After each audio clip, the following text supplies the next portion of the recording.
obat dari Ibnu Sina kan tidak langsung tiba-tiba turun gitu kan, nggak mungkin. Harus ada yang pengendalinya seperti tekanan darahnya, itu bagaimana yang mengendalikan apa pengobatannya. Kan itu dari spesialis juga kan gitu. Dari Ibnu Sina nih sembari dia mencari penyebabnya, makanya untuk gejalanya harus di press juga gitu loh. Nggak mungkin kalau nggak berbarengan, itu nggak mungkin. Tiba-tiba langsung minta ke pengobatan Ibnu Sina juga nggak bisa, harus lewat depan. Tapi dok, ini tadi kan dokter sampaikan pengobatan ada yang hanya butuh waktu 4-6 bulan dok ya. Betul. Tapi sebenarnya kolesterol itu sampai bisa menumpuk dan menyumbat itu butuh waktu berapa lama sih dok? Oh sebenarnya kalau keadaan kayak gini sih nggak tiba-tiba bisa sebulan dia numpuk, nggak. Sebenarnya sudah lama itu perjalanannya sudah 5 ya sampai 10 tahun yang lalu mungkin. Ya si pasien mungkin awalnya mekanisme tubuhnya masih mampu nih untuk mempertahankan awalnya masih mampu. Ternyata lama-kelamaan kalah juga. Kalah kan, ya udah deh kan gitu. Dan perlu digarisbawahi bahwa kalau sudah berobat, apapun itu berobatnya, kalau kehidupannya atau pola hidupnya kembali lagi seperti dahulu, sama aja bohong. Sama aja bohong, betul sekali. Jadi kita udah obatin baik-baik nih, keadaan tubuhnya sudah diperbaiki, kimia organiknya sudah diperbaiki dan sudah oke nih, tapi kok dia kembali lagi misalkan merokok terus-terusan atau makan makanan yang junk food, fast food, ya sama aja merusak diri sendiri lagi. Kan gitu. Berarti kalau saya bandingkan itu waktu 4-6 bulan itu waktu yang sebenarnya cepat banget ya dok ya, untuk meluruhkan penumpukan yang sudah di kolektif sejak 10 tahun yang lalu dok. Betul sekali. Jadi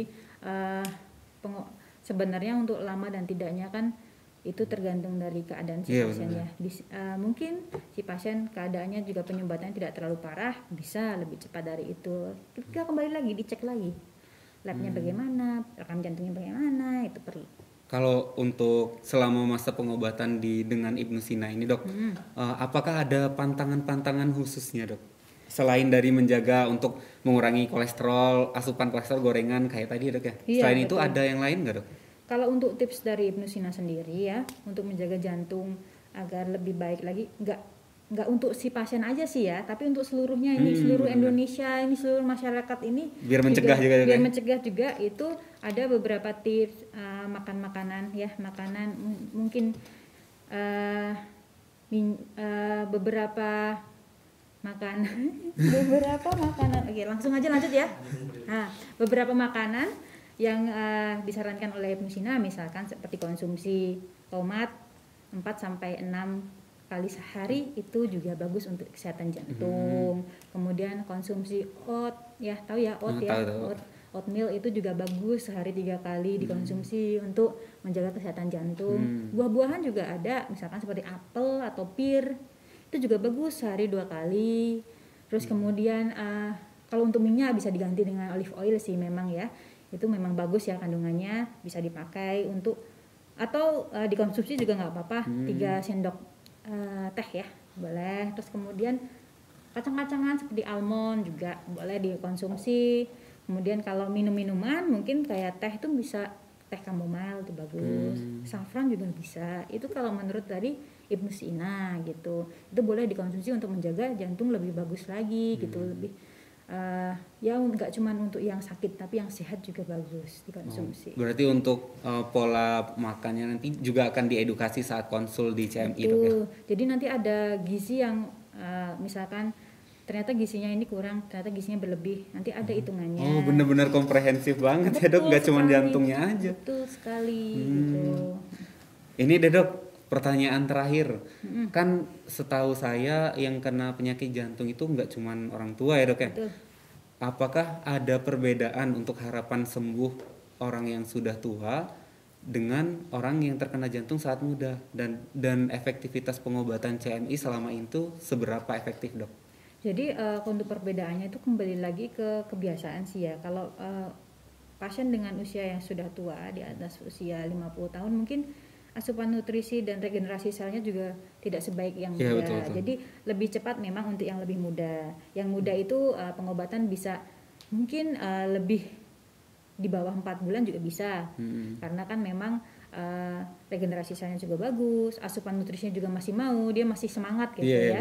Tapi kalau untuk orang tua, itu dukungan sekitar harus penting. Karena kalau pasien sendiri pasti dia nunggu dari orang sekitarnya, aduh aku bingung mau ngapain nih, ya, pasti kan keluarganya mungkin oh nenek mau minum ini, oh kakek mau makan ini, kan itu yang kurang sebenarnya ya, perlu di garis bawahi lingkungan sekitar atau keluarga harus mendukung bisa agar bisa mendapat kesembuhan yang lebih baik. Sejauh ini sih dari rekam medis, dari data-data yang didapat itu kesembuhan dengan menggunakan formula Ibnu Sina ini persenanya 80% gitu. 80% pasien mengalami penyembuhan, 20%-nya memang kontraknya sudah habis di dunia kan gitu. Gitu ya. Udah datang terlambat juga ya, mungkin salah satunya juga terlambat gitu. Kalau tidak ya memang 20%-nya karena penanganan sih rata-rata terlambat sih ya. Sudah datang ke sini memang udah kondisinya jelek sekali. Oh, berarti kalau orang yang baru terdeteksi terus memutuskan untuk berobat di sini tuh tingkat efektivitas pengobatannya juga jauh lebih tinggi, Dok ya? Iya, sejauh ini seperti itu. Jadi kalau ada yang mau berobat atau berkonsultasi gitu ya, bisa nanti by phone dulu gitu untuk menanyakan kalau ada yang orang lain atau teman gitu ya. Gitu. Datang langsung ke klinik CMI juga boleh. Kalau orang mau berobat ke CMI bisa datang kemana atau menghubungi siapa dulu, Dok? Jadi bisa datang ke klinik utama CMI di Jalan Tubagus 7 nomor 21 Sekeloa Coblong di kota Bandung. Oh, Bandung ya. Betul. Jadi nggak perlu keluar negeri, di Indonesia sudah ada. Oh, ini karena dokter menyinggung luar negeri, saya pernah teringat, Dok. Katanya kan jantung itu nggak bisa disembuhkan. Yeah. Nah, dan yang mengobati itu ada di Singapura. Itu benar, Dok ya?